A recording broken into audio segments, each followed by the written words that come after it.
ನಮಸ್ತೆ ಕರ್ನಾಟಕ. ನನ್ನ ಯೂಟ್ಯೂಬ್ ಕುಟುಂಬದ ಸದಸ್ಯರೆಲ್ಲರಿಗೂ ನನ್ನ ವಂದನೆಗಳು. ಮಂಚಾಲಮ್ಮನ ಆಶೀರ್ವಾದವನ್ನು ಪಡೆಯುತ್ತಾ, ಆರಾಧ್ಯರನ್ನ ಸ್ಮರಣೆ ಮಾಡ್ತಾ, ತಾಯಿ ಮಾರಿಕಾಂಬೆಯನ್ನ ಸ್ಮರಿಸುತ್ತಾ ಇವತ್ತು ನಾನು ನಿಮ್ಮ ಮುಂದೆ ಬಂದಿದ್ದೇನೆ. ನನ್ನ ಕಾರ್ಯಕ್ರಮಕ್ಕೆ ತಮಗೆಲ್ಲರಿಗೂ ಸ್ವಾಗತವನ್ನು ಬಯಸುತ್ತಾ, ನಮ್ಮ ಆರಾಧ್ಯರು ನಿಮ್ಮೆಲ್ಲರನ್ನ ಕಾಪಾಡಲಿ, ಅವರ ಕರುಣ ಕೃಪಾ ಕಟಾಕ್ಷ ಸದಾ ನಮ್ಮ ಮೇಲೆ ಇರಲಿ ಅಂತ ಹೇಳ್ತಾ ಇವತ್ತಿನ ಕಾರ್ಯಕ್ರಮವನ್ನ ಶುರು ಮಾಡ್ತಾ ಇದ್ದೀನಿ. ಇವತ್ತಿನ ಕಾರ್ಯಕ್ರಮದಲ್ಲಿ ನಾನು ನಿನ್ನೆಯ ದಿನ ಹೇಳಿದ್ದೆ ನಿಮಗೆ ಏನು ಅಂದರೆ, ರಾಯರ ಭಕ್ತರೊಬ್ಬರ ಮೇಲೆ ರಾಯರು ತೋರಿದಂಥ ಒಂದು ಕರುಣಾಮಯಿ ಕರುಣೆಯನ್ನು ತೋರಿದ್ದಾರೆ ಅಂತ ಅನ್ನಬಹುದು. ಯಾಕಂದರೆ ತುಂಬ ದುಃಖದಲ್ಲಿ ಇರುವಂಥವ್ರು ಅವರು. ಆ ದುಃಖವನ್ನು ಮರೆಮಾಚೋಕೆ ರಾಯರು ಮಾಡಿರುವಂಥ ಒಂದು ಒಳ್ಳೆ ಸೇವೆಯನ್ನು ಅವರಿಗೆ ಕೊಡ್ತಾರೆ. ಸತತವಾಗಿ ಅವರು ಪ್ರತಿ ವರ್ಷನೂ ಆರಾಧನೆಗೆ ಹೋಗ್ತಾರೆ. ಒಂದೇ ಬೇಡಿಕೆಯನ್ನು ಇಟ್ಟು ಹೋಗ್ತಾ ಇದ್ದಾರೆ, ಅಲ್ಲಿಗೆ ಹೋಗ್ತಾರೆ. ಆದರೆ ಈಡೇರಲಿಲ್ಲ, ಈಡೇರುತ್ತೆ ಅನ್ನೋ ನಂಬಿಕೆ ಮೇಲೆ ಹಾಗೆ ಹೊರಡ್ತಾರೆ ಅವರು. ಹಾಗೆ ಹೊರಡ್ತಾ ಇರುವಾಗ ಈ ಸಲನೂ ಹೋಗ್ತಾರೆ. ನನ್ನ ಹತ್ರ ಹೇಳೇ ಹೋಗಿದ್ರು, ಹೋಗಿ ಬರ್ತೀವಿ ಅಕ್ಕ, ನಾನು ಆರಾಧನೆಗೆ ಹೋಗಿ ಬರ್ತೀವಿ ಅಕ್ಕ ಅಂತ ಅಂದರು. ಒಳ್ಳೇದಾಗಲಿ, ಹೋಗಿ ಬನ್ನಿ ಅಂತಾನು ಸಹಿತ ಹೇಳಿದ್ದೆ. ಹಾಗೆ ಬಂದ ತಕ್ಷಣ ತುಂಬ ಕಾಲ್ ಮಾಡಿದ್ರು, ನಾನೇ ರಿಸೀವ್ ಮಾಡಿಲ್ಲ. ಆಮೇಲೆ ಒಂದು ವಾಯ್ಸ್ ಮೆಸೇಜನ್ನು ಹಾಕ್ತಾರೆ, ಅಮ್ಮ ರಾಯರ ಒಂದು ಪವಾಡವನ್ನು ನಿಮ್ಮ ಹತ್ರ ಹೇಳಬೇಕಮ್ಮ, ನನ್ನ ಜೀವನದಲ್ಲಿ ರಾಯರು ಮಾಡಿದಂಥ ಒಂದು ಪವಾಡವನ್ನು ಹೇಳಬೇಕಮ್ಮ ಅಂದರು. ಸರಿ ಅಮ್ಮ ಆಯಿತು ಅಂತ ಒಂದು ದಿವಸ ಮಾರ್ಕೆಟಿಗೆ ಹೋಗಿದ್ದೆ. ಅಲ್ಲಿ ಸ್ವಲ್ಪ ಟೈಮ್ ಇತ್ತು, ನನಗೆ ಬಸ್ ಬರೋ ತನಕ ಟೈಮ್ ಇತ್ತು. ಹಾಗಾಗಿ ಅಲ್ಲೇ ಕಾಲನ್ನು ಮಾಡ್ತೀನಿ ಅವರಿಗೆ. ಕಾಲನ್ನು ಮಾಡಿದಾಗ ನನಗೂ ಆಶ್ಚರ್ಯ ಆಗೋಯ್ತು. ಇವರನ್ನ ಏನೋ ಕೇಳಕ್ಕೆ ಹೋಗಿ ರಾಯರು ಏನೋ ಕೊಟ್ಬಿಟ್ಟಿದಾರಲ್ಲ ಇವರಿಗೆ ಅಂತ. ಅವರ ನೋವನ್ನು ಮರೆಸೋಕೆ ರಾಯರು ಮಾಡಿರುವಂಥ ಪವಾಡ ಅದು. ಹಾಗೆ ಏನಾಗುತ್ತೆ, ಅವ್ರಿಗೆ ಗೊತ್ತೇ ಆಗಲ್ಲ ರಾಯರು ನನ್ನನ್ನು ಇದಕ್ಕೆ ನೇಮಕ ಮಾಡಿದ್ದಾರೆ ಅಂತ ಗೊತ್ತಾಗಲ್ಲ. ಹಾಗೆ ಅವರ ಫ್ರೆಂಡ್ ಒಬ್ರು ಬಂದು ಅವ್ರ ಹತ್ರ ಹೇಳ್ತಾರೆ. ಏನು ಹೇಳ್ತಾರೆ ಅಂದರೆ, ಇಲ್ಲ ಕಷ್ಟ ಸುಖಗಳನ್ನು ಹಂಚ್ಕೋತಾ ಇದ್ದಾರೆ. ಹಂಚ್ಕೊಳ್ಳುವಾಗ ಅವ್ರು ಹೇಳ್ತಾರೆ, ಒಬ್ಬಳೆ ಮಗಳು 9ನೇ ಕ್ಲಾಸ್ ಹುಡುಗಿ ಈಗ, ಆದರೆ ಸ್ಕೂಲ್ಗೆ ಹೋಗ್ತಾ ಇಲ್ಲ. ಏನು ಮಾಡಿದ್ರು 6ನೇ ಕ್ಲಾಸಿಂದ ಸ್ಟಾರ್ಟ್ ಮಾಡಿದ್ದಾಳೆ. ಸ್ಕೂಲಿಗೆ ಬೆಳಿಗ್ಗೆನೆ ಹೋಗಲ್ಲ ಅಂತ ಹಠ ಹಿಡಿತಾಳೆ, ಇಲ್ಲ ಬಸ್ ಹತ್ತಿದ ಮೇಲೆ ಕೆಳಗಿಳಿತಾಳೆ, ಇಲ್ಲ ಸ್ಕೂಲ್ಗೆ ಹೋದ್ಮೇಲೆ ವಾಪಸ್ ಬರ್ತಾಳೆ. ಇದೇ ಆಗೋಯ್ತು, ತುಂಬ ವರ್ಷಗಳಾಗೋಯ್ತು, ಇದೇ ಆಗೋಯ್ತು. ಮಾಡದೇ ಇರೋ ದೇವರ ಪೂಜೆಗಳೇ ಇಲ್ಲ. ಎಷ್ಟರ ಮಟ್ಟಿಗೆ ಅವರು ದೇವತಾ ಕಾರ್ಯ ಮಾಡಿದ್ದಾರೆ ಅಂದರೆ, ಅಷ್ಟಬಂಧನ ಕಾರ್ಯಕ್ರಮ ಅಂತಾರಲ್ವ, ಅದೇನೋ ಒಂದು ಹೇಳ್ತಾರೆ, ಅದನ್ನು ಸಹಿತ ಮನೆಯಲ್ಲಿ ಮಾಡಿದ್ದಾರೆ. ನಾಗದೇವರ ಕೆಲಸ ಮಾಡ್ತಾರೆ. ಪ್ರತಿ ಒಂದು ಹೋಮ ನೇಮ ಅವರು ಹೇಳ್ತಾರಂತೆ. ಸಾಧಾರಣ ಏನಿಲ್ಲ ಅಂದರೂ 2 ಕೋಟಿ ಖರ್ಚು ಮಾಡಿದ್ದೀವಿ ಅಂತ ಅಂದ್ರಂತೆ. 2 ಕೋಟಿ ಖರ್ಚು ಮಾಡಿದ್ದೀವಿ, ಆದರೆ ಯಾವುದೇ ಪರಿಣಾಮ ಕಾಣ್ತಾ ಇಲ್ಲ. ಏನು ಮಾಡಬೇಕಂತ ಗೊತ್ತಾಗ್ತಾ ಇಲ್ಲ. 9ನೇ ಕ್ಲಾಸ್ ಹುಡುಗಿ, ಅದು ಹುಡುಗಿಯರು ಪಾಪ ವಿದ್ಯೆ ಕಲಿಯೋಕ್ಕೆ ಹೋಗದೆ ಇದ್ದರೆ ಎಷ್ಟು ಕಷ್ಟ ಆಗುತ್ತೆ ಅಲ್ವ. ಈಗ ಎಲ್ಲರೂ ವಿದ್ಯೆಯನ್ನು ಕಲಿಯೋರೆ, ಗಂಡು ಮಕ್ಕಳಿರಲಿ ಹೆಣ್ಣು ಮಕ್ಕಳಿರಲಿ, ವಿದ್ಯೆ ಬೇಕೇ ಬೇಕು ಅಂತ ಮುಂದೆ ಹೋಗ್ತಾರೆ. ಅಂಥದ್ರಲ್ಲಿ ಪಾಪ ಕ್ಲಾಸಿಗೆ ಹೋಗಲ್ಲ ಅಂತ ಅಂದರೆ ತಂದೆ ತಾಯಿ ಆದರೂ ಏನು ಮಾಡೋಕ್ಕೆ ಸಾಧ್ಯ ಇದೆ? ಮಕ್ಕಳ ಜೊತೆ ಕೂತ್ಕೊಳ್ಳೋಕ್ಕಾಗತ್ತಾ? ಇಲ್ಲ. ಅಂಗನವಾಡಿ ಮಕ್ಕಳಾದರೂ 1 ಅಥವಾ 2 ದಿವಸ ಹೋಗಿ ಕೂತ್ಕೋಬಹುದು. ಅದೇ ದೊಡ್ಡ ಮಕ್ಕಳ ಜೊತೆ ಹೋಗಿ ಕೂತ್ಕೊಳ್ಳೋಕ್ಕಾಗತ್ತಾ? ಆಗೋದಿಲ್ಲ. ಆಗ ಏನು ಮಾಡ್ತಾರೆ, ಆಗ ಇವರು ಕಷ್ಟ ಸುಖಗಳನ್ನೆಲ್ಲ ಹೇಳ್ಕೊಂಡಾಗ ನೋಡಿ, ರಾಯರು ಒಂದು ಕುಟುಂಬವನ್ನು, ಒಂದು ಫ್ಯಾಮಿಲಿಯನ್ನು ರಾಯರ ಒಂದು ಇದಕ್ಕೆ ಸೇರಿಸ್ಕೋಬೇಕು ಒಂದಾದರೆ ಅದನ್ನು ಇನ್ನೊಬ್ಬರಿಂದ ಕೆಲಸವನ್ನು ಮಾಡಿಸ್ತಾರೆ. ಅವ್ರು ನಿಜವಾಗಿಯೂ ರಾಯರ ಭಕ್ತರಲ್ಲ. ಏನು ಈ ಹೆಣ್ಣುಮಗಳ ತಂದೆ ತಾಯಿಗಳಿದ್ದಾರೆ, ಅವರು ರಾಯರ ಭಕ್ತರಲ್ಲ.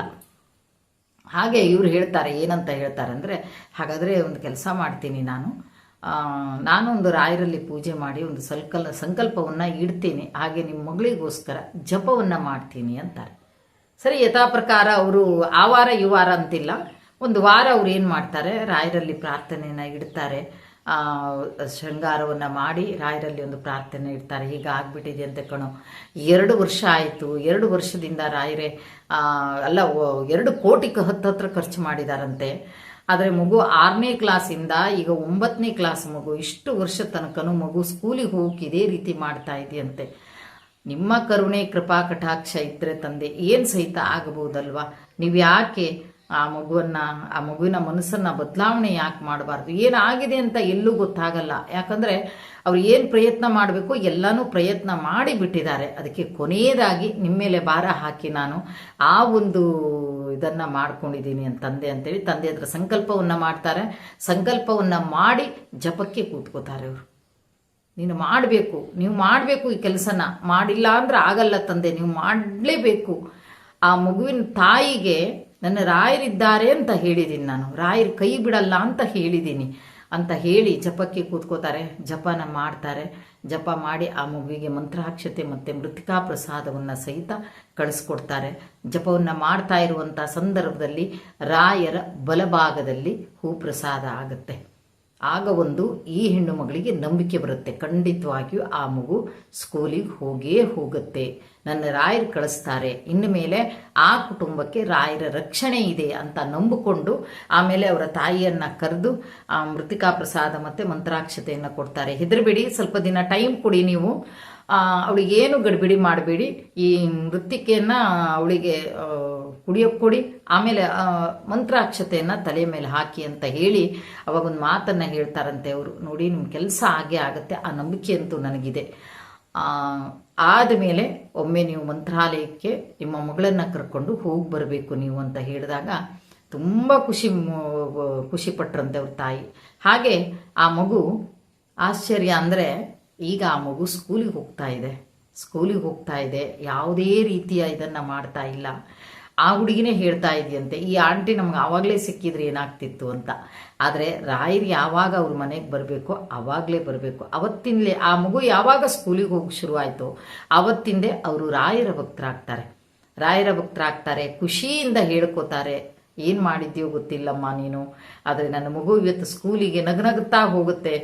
ಎಷ್ಟು ಖರ್ಚು ಮಾಡಿಬಿಟ್ವಿ ನಾವು, ಖರ್ಚು ಮಾಡದೇ ಇರೋ ಪೂಜೆ ಇಲ್ಲ, ಎಷ್ಟು ಖರ್ಚಾಗಿದೆ ಅಂತ ಲೆಕ್ಕ ಹಾಕ್ಲಿಕ್ಕೆ ಸಾಧ್ಯ ಇಲ್ಲ, ಅಷ್ಟೆಲ್ಲ ಮಾಡಿದ್ವಿ. ಆದರೆ ರಾಯರ ಒಂದು ಇದರಿಂದ ಅವರೇ ಒಂದು ಮಂತ್ರಾಕ್ಷತೆ, ಒಂದು ಮೃತ್ತಿಕಾ ಪ್ರಸಾದ ನಾವು ಹೇಳ್ತೇವೆ, ಅವರು ಅಂತಾರೆ, ಯಾಕಂದ್ರೆ ಬರೇ ಒಂದು ಮಂತ್ರಾಕ್ಷತೆ, ಆದರೆ ಅವ್ರಿಗೆ ಗೊತ್ತಿಲ್ಲ ಪಾಪ, ಇವರಲ್ಲ, ಏನೊಂದು ರಾಯರ ಭಕ್ತರಲ್ಲ ಅವರು. ಆದರೆ ನಮಗೆ ಆ ಮಂತ್ರಾಕ್ಷತೆ ಮತ್ತು ಮೃತ್ತಿಕಾ ಪ್ರಸಾದದ ಮಹಿಮೆ ಏನು ಅಂತ ನಮಗೆ ಮಾತ್ರ ಗೊತ್ತು. ಆದರೆ ಅವರಿಗೂ ಈಗ ಗೊತ್ತಾಗಿದೆ. ಈ ರಜಾದಲ್ಲಿ ಮಗಳನ್ನು ಕರ್ಕೊಂಡು ನಾವು ಮಂತ್ರಾಲಯಕ್ಕೆ ಹೋಗ್ತೀವಿ, ಇನ್ನು ರಾಯರ ಸೇವೆ ಮಾಡ್ತೀವಿ, ರಾಯರ ಪೂಜೆಯನ್ನು ಮಾಡ್ತೀವಿ ಅಂತ ಹೇಳಿದಾರಂತೆ. ಆಗ ಈ ಹೆಣ್ಣುಮಗಳಿಗೆ ಈಗ ಗೊತ್ತಾಗ್ತಾ ಇದೆ, ಅಂದರೆ ನನ್ನ ನೋವನ್ನು, ನನ್ನ ದುಃಖನ ದೂರ ಮಾಡೋಕೆ ನೀವು ಈ ಕೆಲಸ ಮಾಡಿದ್ರಾ, ಅಂದರೆ ನನ್ನ ಮೂಲಕ ಜಪಗಳನ್ನು ಮಾಡಿಸಿ ಕರುಣೆಯನ್ನು ತೋರಿದ್ರ ರಾಯರೇ, ಅಂದರೆ ಇದು ಸೂಚನೆನ, ನೀನು ನಿನಗಾದಂಥ ಸೇವೆಯನ್ನು ಮಾಡು, ನಾನಿದ್ದೀನಿ ನಿನ್ನ ಜೊತೆಗೆ ಅನ್ನೋ ಸೂಚನೆನ ತಂದೆ ಅಂತೇಳಿ ತುಂಬ ಖುಷಿಯಾಗಿ ಹೇಳ್ಕೊಂಡ್ರು. ಅಮ್ಮ, ನನ್ನನ್ನು ಈ ಕೆಲಸಕ್ಕೆ ರಾಯರು ಆಯ್ಕೆ ಮಾಡ್ಕೊಂಡ್ರಮ್ಮ ಅಂತ. ಆಯ್ಕೆ ಮಾಡ್ಕೊಂಡ್ರು, ನಿಜ ಆಯ್ಕೆ ಮಾಡ್ಕೊಂಡಿದ್ದು ತುಂಬ ಖುಷಿ. ಆದರೆ ಆಯ್ಕೆ ಮಾಡ್ಕೊಂಡಂಥ ಕೆಲಸದಲ್ಲಿ ಯಾವತ್ತೂ ಅಹಂಕಾರ ಬರಬಾರ್ದು, ಅದೊಂದು ನೆನಪಿರಬೇಕು ನಿನಗೆ ಅಂತ ಅಂದೆ.